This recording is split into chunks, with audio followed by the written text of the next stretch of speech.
I run a wide variety of different games, D&D, Call of Cthulhu, some other stuff as well. I write mainly horror. I'm also the organizer for the Utah chapter of the Horror Writers Association, so I'm pretty steeped in horror. So. Cool. And Caryn. Hi, I'm Caryn Larrinaga. I hate talking into microphones. Can you guys hear me? Okay. I am also a horror writer. I joined up with Cody as part of the Horror Writers Association, and I've been tabletop role-playing for 16 years. I started because I fell in love with a boy, and that was a way that I could get close to him, and I nailed it because we've been married for 13 years. So our characters flirted. We got married later. So yeah, I love role-playing. I love the way that it allows you to kind of forget about reality and become someone else, test out different alignments, feel what it's like to be super chaotic evil and just slaying people because you wanna. I really enjoy that aspect. And then when you fold in a little bit of horror, I think it just enhances the experience that much more. So I'm really excited to be here today. Cool. So, and we're going to knock through this pretty quick because I want to kind of get this into a conversation that we all share in and get your feedback and get your experiences in gaming, because that's like the whole point of fan panels, is to help each other grow into our hobbies. So, first question I have to our panelists: what makes horror RPGs unique compared to like the classic, go into a hole, kill stuff, murder hobo thing? For me, a lot of the uniqueness comes from when you're doing a proper horror RPG, and not, there's a lot of stuff out there that's called horror that's basically action with monsters, but a real horror thing is atmospheric. A real horror thing, a real horror game requires the players to buy into the experience, to help it grow between the group. It's one thing when you're creating characters that trauma's being inflicted on, but it's another thing when that passes through the character onto yourself, when you're genuinely creeped out. What do you guys think makes the horror game? What makes horror gaming and being a horror GM unique for you guys? Well, I think it kind of flips it on its head a little bit, because if you're doing traditional fantasy RPG, it's a little bit more of the quest, and the players are driving the action, they are chasing something. And with horror RPGs, you can kind of turn that around, so they are being pursued. Instead of going on a quest, it might be a little bit more survivalist based, and they're simply trying to outlive or outlast the monster instead of defeating the big bad evil. So I like that you can invert the dynamic a little bit. Yeah, so I think when it comes to like horror games and horror gaming, it really makes you're trying to tap into that visceral fear and feeling, and it's really hard to do with RPGs, right? Because there's just so much going on that's distracting. But when you do it and you do it right, you make something that's really memorable. I've been gaming for so long that I've forgotten a lot of the adventures and stuff that I've ran or played with, but I can remember almost every horror adventure that I've ever played in, just because of what it tapped into, right? And my players remember some of the adventures and modules that I've ran for them because we tapped into that fear, where they may not remember much else. I think the other thing that is important to horror gaming is the concept of de-emphasizing player power. Now, that doesn't mean, hobbling players. You can make a scary game that affects highly competent people. But as someone wiser than I once said, that horror traditionally doesn't hold a lot of appeal for the brave, because the brave aren't going to feel the effect of fear. They're not going to be affected by anything. It's the difference. Like, I just finished playing Doom 2016, and for all its trappings of kind of classic, Dante-esque hellscapes, when you're an invincible monster with a chainsaw, it's really hard to get a sense of fear or danger. And it's not it's rewarding in a different way, but it's not a conventional horror thing. Horror is not about overpowering. Horror is about surviving. And I think for a lot of people, that's what makes the genre so accessible, is that it's hard, it's fun to watch heroes, but it's hard to put yourself in that mindset all the time. Like, I'll read a Conan the Barbarian novel. I won't feel like Conan at the end of it. I could barely lift my sheets. But when there's someone who's underpowered overwhelmed, scared, and running, or trying their best to figure out what's going on, that is something I can relate to, and that's something I can share those experiences intimately with. And the other thing I think too is that a horror role-playing game tends to not eliminate, because the threat of violence is always present in the horror genre, but it tends to center the narrative around mystery rather than combat. It's not a question of fighting and overcoming, fighting and overcoming, fighting and overcoming. It's a question of how much more do you want to learn. And I think that's especially true in games like Call of Cthulhu, where you will, in the act of going into these narratives, you will learn more about the things threatening you. But then at the same time, that's going to make you pray.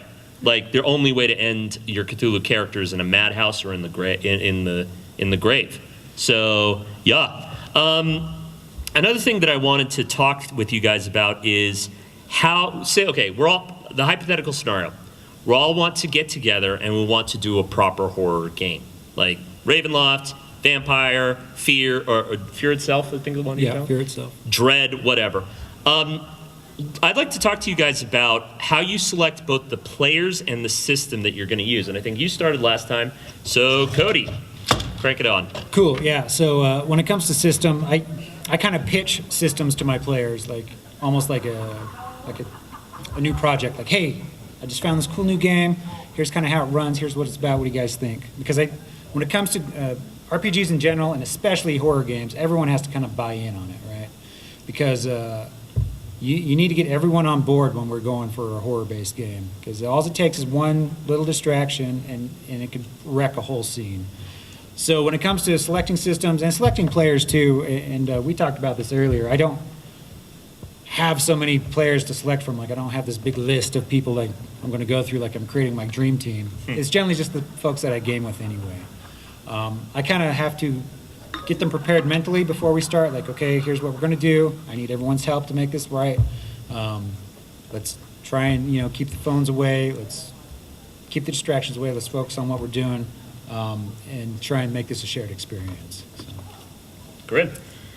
Yeah, so as far as the system goes, like Joe mentioned, it's so much more heavily focused on the role-playing aspect. What decisions are you making? What hopefully difficult horror decisions are you making? So I think choosing a system that is a little bit more on the simpler end of the spectrum, so you don't have to worry so much about adding things to your dice rolls and worrying about the math, but really being able to become immersed in that storytelling and being able to focus on the decisions that you're being forced to make. And then as far as players go, I'm like Cody. I pretty much have to take who I can get, whoever's willing to put in the time to dedicate. It's hard as an adult in your 30s to get other adults in the same room to do something together instead of online. So kind of have to work with what you've got. But I think ideally when you're running a horror campaign, all of your players are on board with a little bit more self-discovery than they might be used to in a traditional fantasy RPG. Because horror is one of those genres which, whether you're playing it, you're reading it, you're writing it, you're watching it in a movie, you discover a lot about yourself and about your limits and how far you're willing to go and what types of things you're willing to let yourself be exposed to. So I think it's important that the players have an openness and they're willing to push those limits a little bit. For me, I think it's, first off, you have to have a group of players that are willing to contribute to the atmosphere. The contract is that in the middle of, the slow creak of the mausoleum door, they're not going to be like, whoa, somebody should have oiled that thing. And I understand that as a defense mechanism. I've been to enough horror movies and I've been to enough haunted house attractions where it is a common thing to sort of defray some of the built-up tension by making a joke. But gaming in general, there's so much of that in the process. We've all been in tables where we just sat around and quoted YouTube videos or vines for an hour, and it's fun and it makes the experience like companionate. But that could really do a lot of damage to a horror game. So my ideal group size is around 2 to 4 people, 3 being the sweet spot, just because a small group means you can make a small game. You can get a game that's done within 2-3 hours. And 2, you can keep people's attention. And so I always assume it's a contract between me and my players. I promise not to bore the crap out of you if you promise to help us build this atmosphere. And it's tenuous, but it's very rewarding because that's, I think, a very authentic role-playing experience that you have a more direct connection with the narrative than other times. And the other thing is, I'm not a big fan in general of invasive mechanics because if you're in the middle of trying to board up walls, so the zombies are being kept out, and suddenly like, oh, well, now I got to look at the modifier for this, whose turn goes where. It has to be a little bit more freeform. And so, given that I like to play a lot of my role-playing games in the dark, I will switch to a low-light kind of environment, and then I'll actually have the most important stats or character things on very large printed index cards. Like for Call of Cthulhu, say, library use, sanity, whatever. Big enough cards that it could be seen in a low-light setting, and keep it as non-invasive as possible without going all full like diceless role playing. It's fine if that's your jam. It's not really my jam. So the next one is, we talk a lot about this diffusive like thing called atmosphere, building, maintaining it, getting your players connected to the world. But how do we do that? And so you started last time? Mm-hmm. All right, Corinne, you're up. So I can't say I've ever done anything as awesome as Joe does, but I'm now going to with that giant cards and low lights. But I think with horror gaming, part of my favorite part probably of being a game master, a dungeon master, is honestly doing the voices because I like doing bad accents and pretending I'm a gnomish innkeeper or what have you. Can you give us your Barovian like wary villager voice? It's been so many years. I don't know. Who are you, Outlander? Yeah. To question our ways. Yeah. We all live on the shroud of Strahd von Sarovich. Man, I need to up my accent game is my takeaway from right now. Stop. That's just sorry, it's popped into my noodle. But I think it's kind of like trying to minimize the complication of the gaming system so that the characters can get into and stay into the game. I think for me, if I'm running a game, I need to make sure that I know what I'm capable of juggling. If I'm going to be interrupting myself too much or stopping the story so that I can be like, oh, hang on, let me grab this track of music. That's the wrong track. Next one, and pulling a Morris Moss when he's jamming. So I think it's important to add what you can without going overboard or hobbling yourself. And for me, that typically means I like using a game mat with some miniatures so that you can bring out a scary looking mini or a scary looking printout on a little popsicle stick, whatever you have to kind of plant an idea into the players' minds. And again, doing voices. I like to play with light. But I think it really just depends on what you've got in you, where you can still focus on the game mechanics and the storytelling and keeping those players engaged without stretching yourself too thin. Master Corey. Cool. So I don't use light very much. I don't use props very much. I have in the past. What I try and do is I try and do it through the narrative, right? I try and build that atmosphere by storytelling and getting the players engaged with what's going on, getting them invested in the adventure, the quest, or the mystery, or whatnot. And I think when it comes to horror, the best way to do that is to make things a mystery, right? Make things unknown, so that they're driving for those answers. Withhold a lot of information. Don't bring the enemy or the monster or the creature out very often, or if you do, it's very quickly, so that they don't get a good glimpse at it, so they don't know what it is they're facing. We kind of talked about it earlier about depowering players a little bit, just making them feel a little bit helpless, and you don't have to hamstring them, but make it so that they can't do everything that they could do, or if they do, there's a price to it, right? Ooh, the price. Yeah, there's always a price. Right? I tend to find that in my games, I like to try and corrupt my players by tempting them with things, the unknown knowledge or the secret items or whatnot. And surprisingly, there's always one that falls for it. And it's fun just watching them keep digging themselves deeper and deeper into this hole. And the moral questions that they're asking themselves. Well, if I do this and I use this power, like, I can save these guys, but then this happens, and it's just fun to watch. But yeah, I try and just use narrative, really. And this is a question actually posed to everyone. Raise your hand. I assume you're here because you're interested in horror role playing and scary narrative and stuff like that. And I assume a lot of you are GMs, right? A lot of you? Cool? No? All right.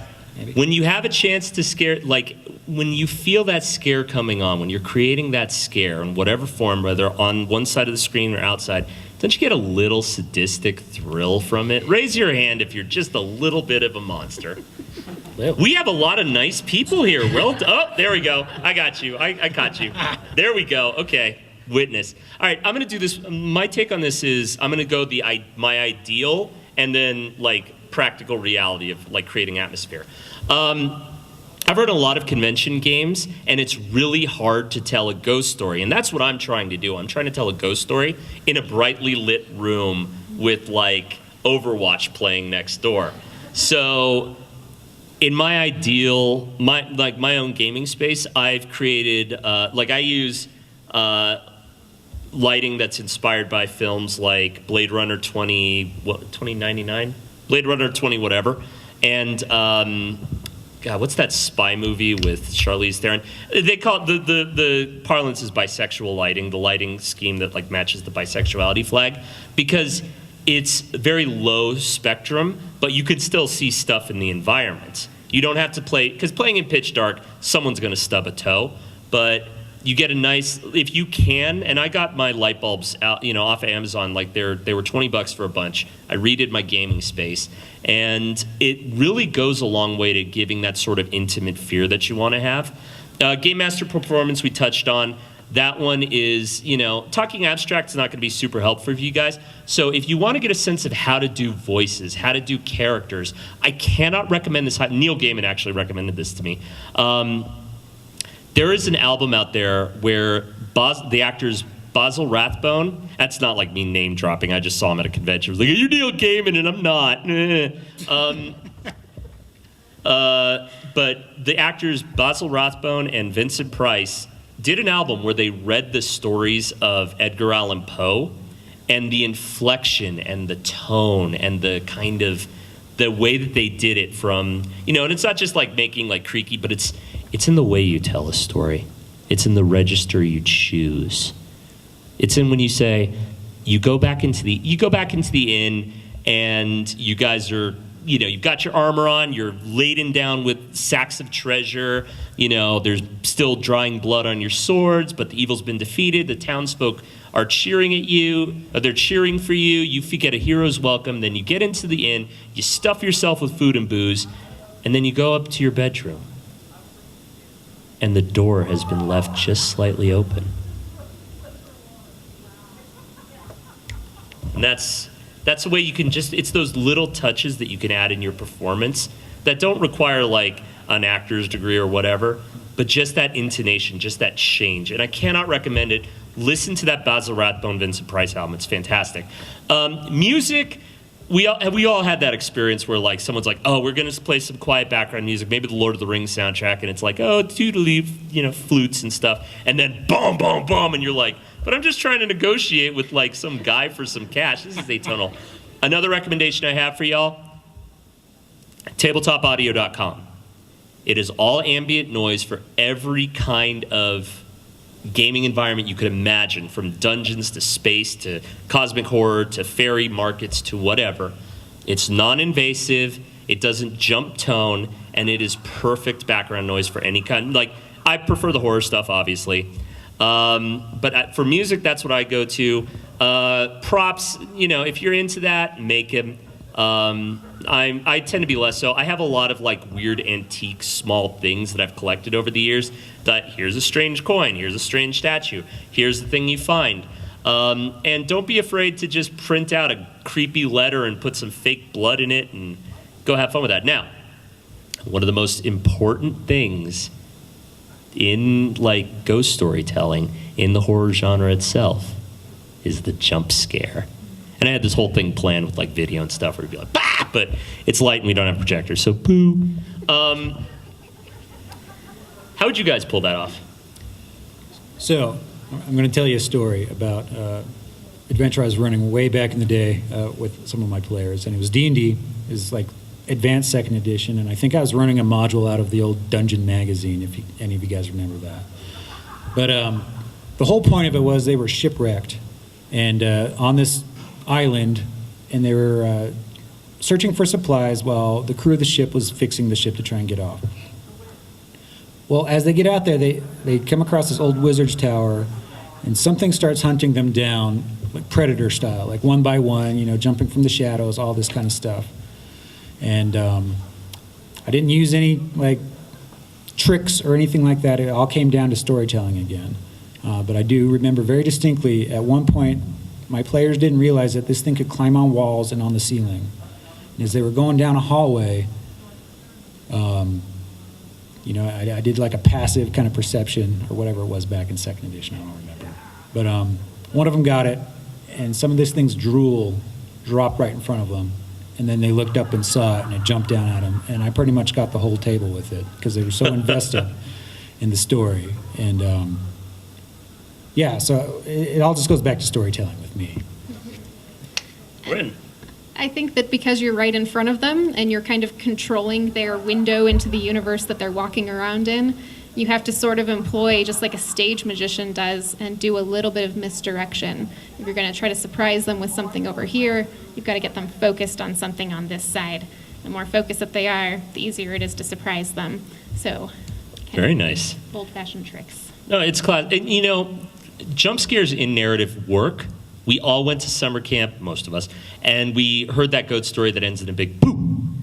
And, I should have had a plant out there, just randomly scream in the middle of the segment, but oh well, next time. The trick to the boo, though, is that if you only get one per game. Any more than that, and that's what the players are going to be paying attention to. I like what you know how to read a table. You know when people are on you and they're on their on your wavelength. And when that happens, when you have that quiet moment and you make sure that the environment is that the narrative environment is just right. Their characters are in danger. They're afraid. They're looking to each other for further information, for checks, for plans, for whatever. Boom. And just randomly screaming is mostly corny. I have a lot of heavy books because I run role-playing games. Never underestimate what it sounds like when the flattest part of the book hits the flattest part of the table. Just that sonorous, that works. Or if you have a character that's having a crazy pants moment or whatever, play it up a little bit. Make it scary. But the jump scare, when done right, is great. When done wrong, is hilarious. So either way, you're amusing somebody. Win-win. Win-win. All right, so the next one I want to do is we got to talk, you can't talk about horror without talking about people's boundaries, right? It can be a very emotionally intense genre, and what one person can find amusing, another person can find very difficult or challenging. And I think the core things that come up a lot when I play is how one uses gore and violence, and any religious or cultural considerations that the players have. Caryn, you start this one around.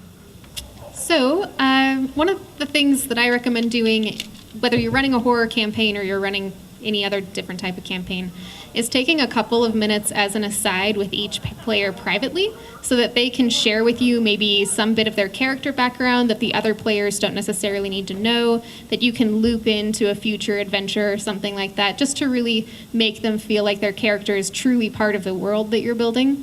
And that's a great moment to talk to them as well about if there's anything that really triggers them, anything that's really going to take it from being fun to being traumatic. And that's a fine line to walk with horror. So that would be my recommendation, is just to give them an opportunity in private to voice anything to you that might make them uncomfortable so that you can tailor the experience. Because the bottom line is that you want to make sure that it's fun for them and that they're enjoying themselves and that they walk away thinking, that was awesome, I want to do that again.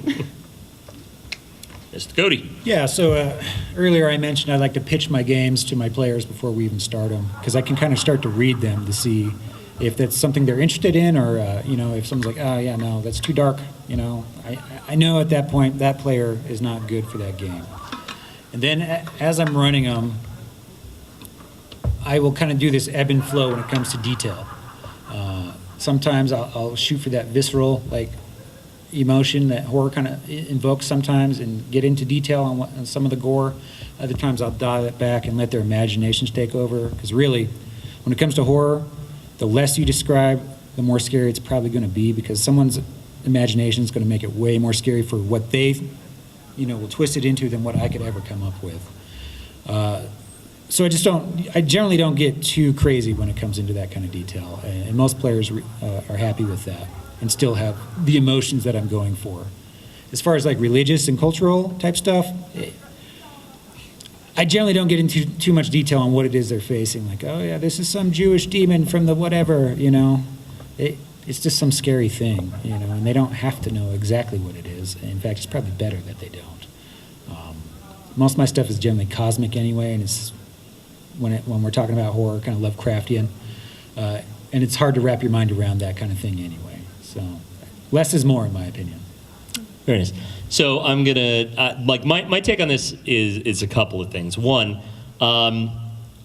gore is especially over the top gore is a staple of horror for a reason, because it lets the genre tip into slapstick when things are so over the top that it's hilarious. I loved Ash vs. Evil Dead because I loved all the Evil Dead things, but that's not a horror thing. It's a comedy with the trappings of horror, with this over the top character and this over the top violence. And when you insert that into the game, totally fine, but it does change the dynamic to something a little more lighthearted and slapstick.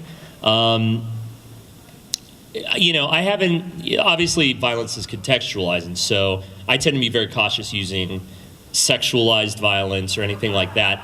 One of the techniques that I've seen from another GM that I really loved is they play a game called Night Witches, which is a game about the all-female Russian bomber group during World War II. But the women historically faced really catastrophic situations, both during the war and back in a base full of people that didn't think they should be in the air.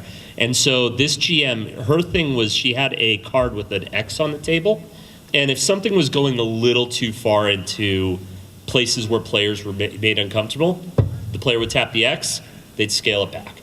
And it works, especially if you're dealing with a group where you don't know people very well, where you don't know their comfort zone. And, I'm there to have fun and tell a good story, not, push buttons in a aggressive or hostile way. Now, if you want to get really good at doing gore scenes, the less is more idea is good, but you have to figure the stuff that makes you uncomfortable. Disemboweling, decapitations, whatever, that's standard for me. I am really freaked out by someone swiping my Achilles tendon. And so when I need a scene where that happens, I get really I find the point in myself that's made the most uncomfortable, and that's what I hit. It's not a big paint the walls with your blood and brains kind of thing. It's just that one awful thing. And that's the stuff that gets under the skin. You figure out what gets under your skin. Do you dislike splinters? Do you dislike eye damage? Do you dislike whatever you find uncomfortable? That's what you put on the wall. Cultural and religious stuff,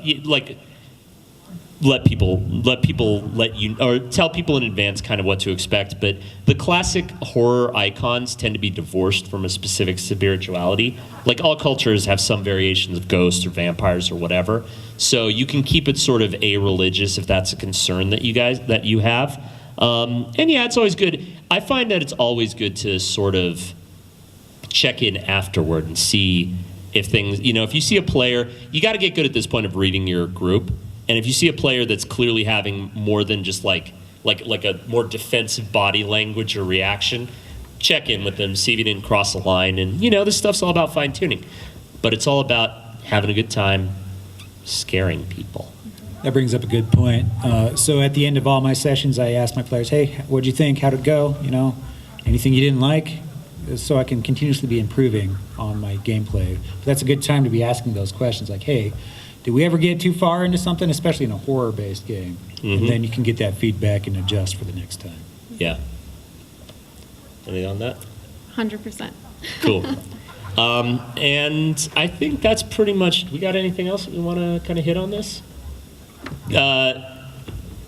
Keep America strong. Engage in good horror fiction.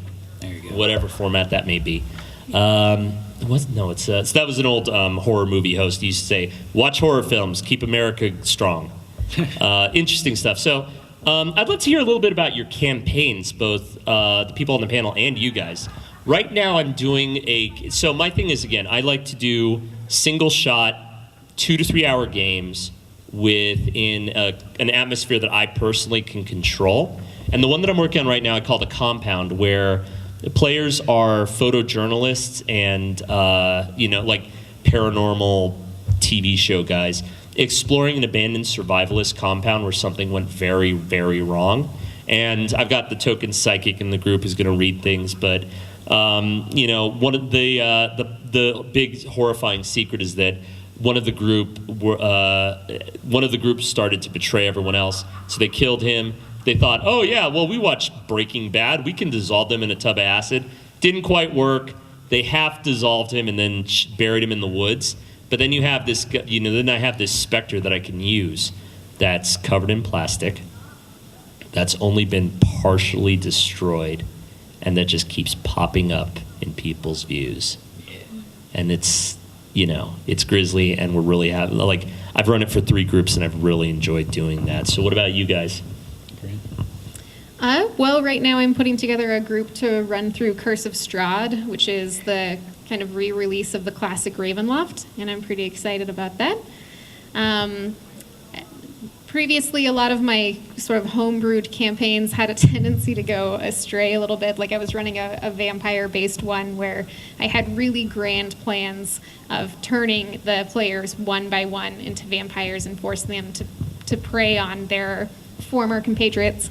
And very, very first role-playing scene, they were meeting with the mayor of the town where the vampires have descended.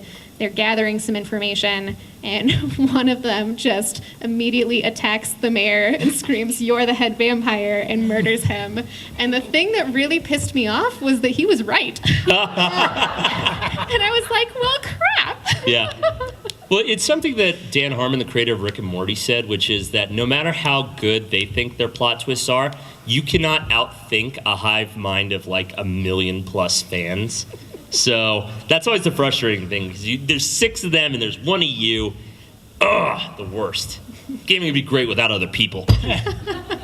What are you working on, Code? So I'm currently running the group through 5th edition D&D in a campaign setting called Primeval Thule, which is basically Robert Howard's like Conan setting. And so in that setting in particular, there's not a lot of monsters. Magic's feared. They believe it comes from demons, which generally it does. And I told my players, hey, if you're going to play a magic user, just know you can't be walking around town, shooting magic, because the villagers are going to think you're a demon and try and kill you. And Which also, is just the friggin' worst, because if I were a magic user, I'd be throwing that out like, right? Oh, you want cash for this coffee? I will levitate my wallet out. And then I told them too, like, hey, the only way you're going to level up in this class is if you find someone to teach you, or you find some ancient knowledge, or something like that. So anyway, first session we're going through, and they're basically acting as guards for a merchant caravan, and they were going to make a deal between these 2 cities to trade some merchandise with another caravan coming. And when they get to that one, that caravan's been sacked, basically. And they go off looking for the merchandise, and they find it in this cave and kind of uncover an old altar there of a demonic entity. And lo and behold, it starts speaking telepathically to my one magic user friend, saying, hey, I'll teach you more stuff if you do X, Y, and Z. And he thought about it for a minute. He's like, okay. So I'm kind of tapping back into that whole corrupting my players deal, and we're going to see where it goes. It's not very much a horror one, sorry, but that's what I'm playing right now. Oh, very cool. I think it is. I think a lot of horror is making choices that lead you down a path where there's an even worse choice to make, and then a worse choice to make, and constantly having that price to pay. Well, it's the idea of the devil is that if you like the notion of corruption is that corruption tastes so sweet the first few times you do it, but then you have to start compromising a little bit more and a little bit more and then a little bit more until the person that you are at the end is so different from the person that you started out to be. And it's always interesting too. Is like I always, I tend to run pure horror games where it really is an interactive ghost story for me. That's the kind of ideal gaming experience I like to do.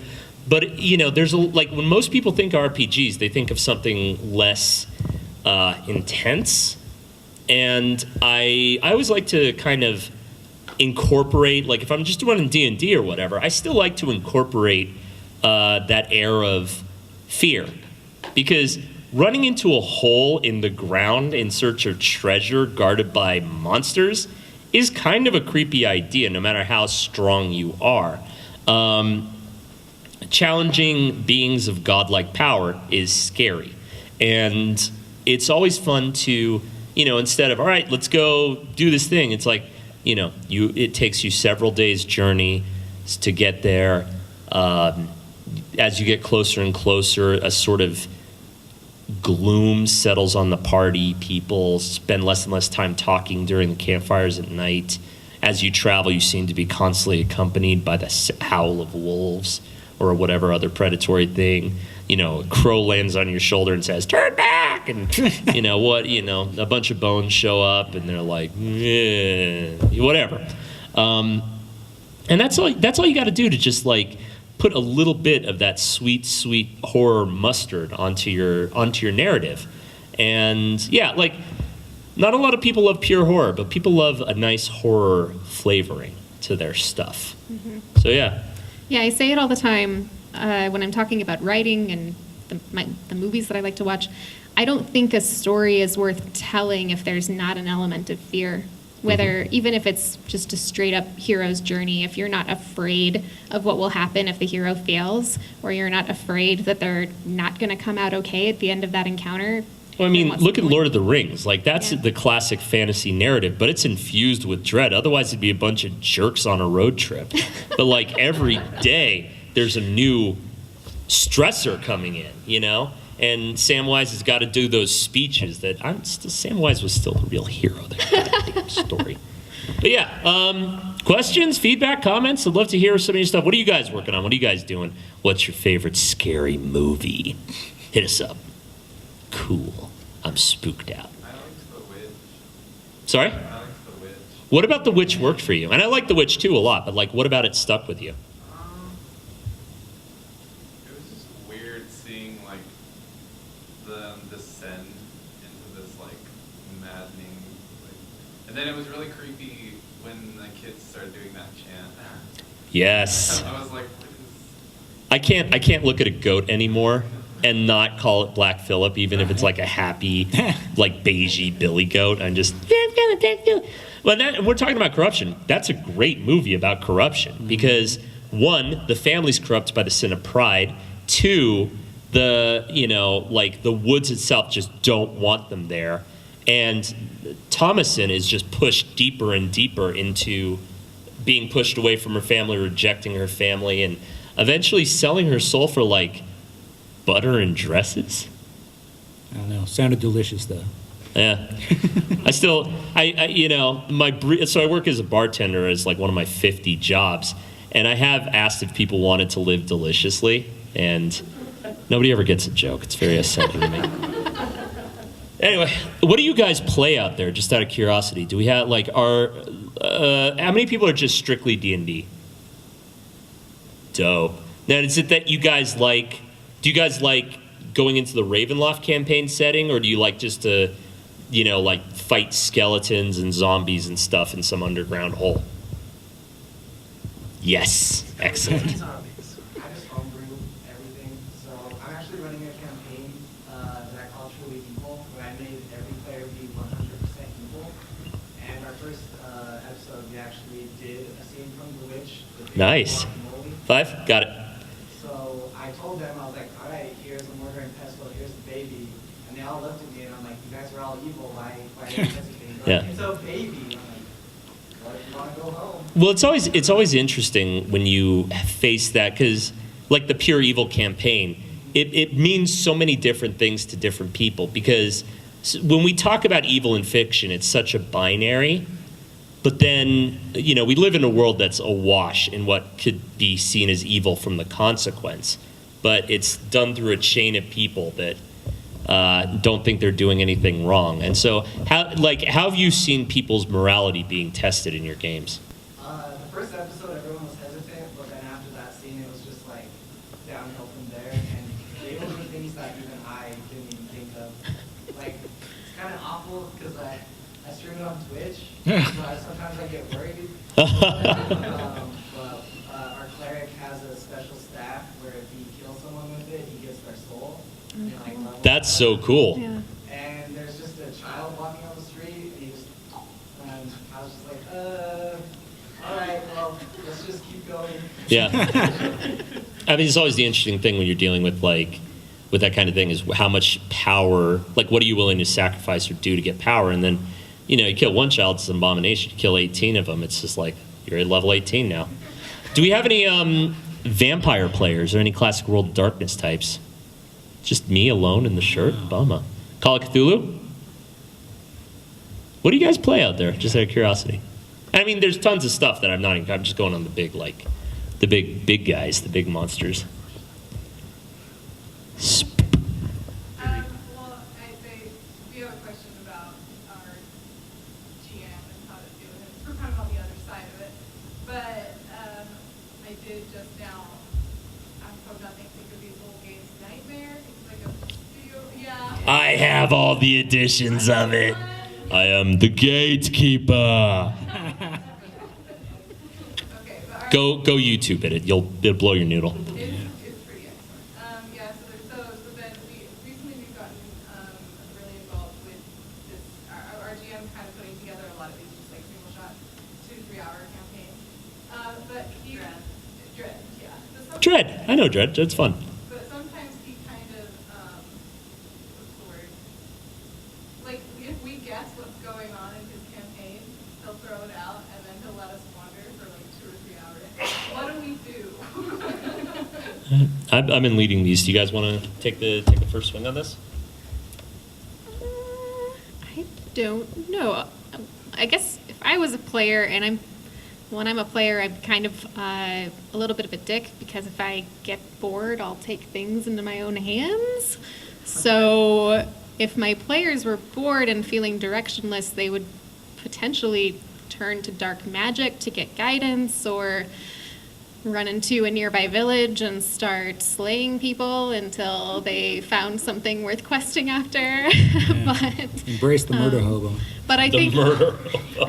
but I think outside of game, one thing that we talked about a little bit during the panel today was having a dialogue, whether that's dialogue about what are your limitations, what makes you too uncomfortable, what are you hoping to get out of that game. So I think maybe just having a chat with your game master about like, hey, we feel like we might be being punished sometimes for metagaming, and what we'd really like to do is make sure everyone's having a fun time. So what can we do to move past this? Yeah, it just comes down to communication, really. If you're not having fun, or feel like Corinne said, you're getting punished, that's something you need to talk about, because really the whole point of all this is to have fun, right? We usually manage to have fun, it's just sometimes not very scary. Yeah. Well, creating a scary RPG is hard. It It is. really is. It's the hardest challenge, but if you could pull it off, it's the most rewarding. If you really are committed to creating an atmosphere of fear, of moral uncertainty, of actual existential dread, but still have a good time. Otherwise, you're just reading Thomas Ligotti while going down a K-hole while staying up until 3 a.m. Yeah, I'm going to be the jerk on the panel. Get a new GM. But that's not useful. It is, yes, communication is the right answer. The Joe answer is that it is, you have to be egoless when you GM. Yeah. The GMing is no place for having a lot of vanity or pride if it's going to corrupt the game itself, And if someone jumps off because they're using a lot of cliches and you figure it out, which is super common in horror, or if they're like railroading you down a path that they think you'd want to go in, but you're pushing against it, then that kind of creator, they should be working on fiction, which is something we all do. How to engage with that successfully in a way that's useful is, I found in the past that when people express to me what they want to see in a game, what they want to deal with, like I have a lot of players that are fascinated by the Victorian era, so a lot of Victorian era stuff, Jack the Ripper stuff, and don't worry about being more clever than a group, because no matter how smart you think you are, 5 minds tends to surprise one. But don't worry about being brilliant. Like, originality is so overrated. Just commit to the atmosphere, commit to telling a story, use the tools that you've got available, and in exchange, we'll give you the space you need to help us guide through this like spooky world, this spooky narrative. And that's, it's a different kind of gaming, but when you're in a dark room, when you can imagine what it's like to be your character, when something is clacking down the hall and you don't know if you're going to survive that encounter, and you're just waiting for the GM or the guy on the panel to just go, it's a really cool moment. And that to me is the magic of horror. So, anything else, or is that it? We good? I think that's our time. That's our time. All right. I can be found at creaturecast.net, where you can see all kinds of wacky stuff I'm up to. It's usually pretty fun. Cody, you want to push something? Sure, yeah. If you want to follow me, CR Langille, that's LANGILLE.com. You can see what I'm doing there. Utah Horror Writers Association, guys. If you're creators, get on it.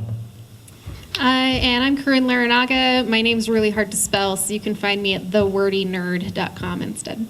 Dope. All right. Hey, thank you guys all for coming out, and I hope you got something good out of this. And I'll be running, actually, in a few minutes over by the check out the game section, I'll be running a game of Ultimate Werewolf, and I run it very, very well. Ciao. I promised my mom I'd get a selfie with you guys. Hold on. Awesome. All right.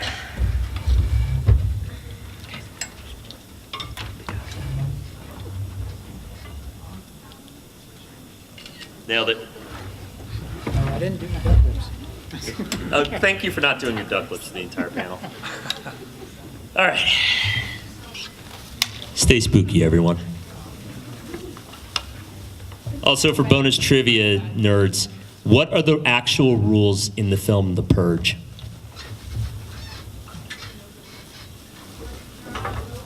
You cannot use what they call Class 4 weapons, and you cannot attack government officials that are in a working capacity. It's the thing, it's true. On the job, guys. On the job. How does Hannibal Lecter eat human beings? How? Boom! Take that, census taker.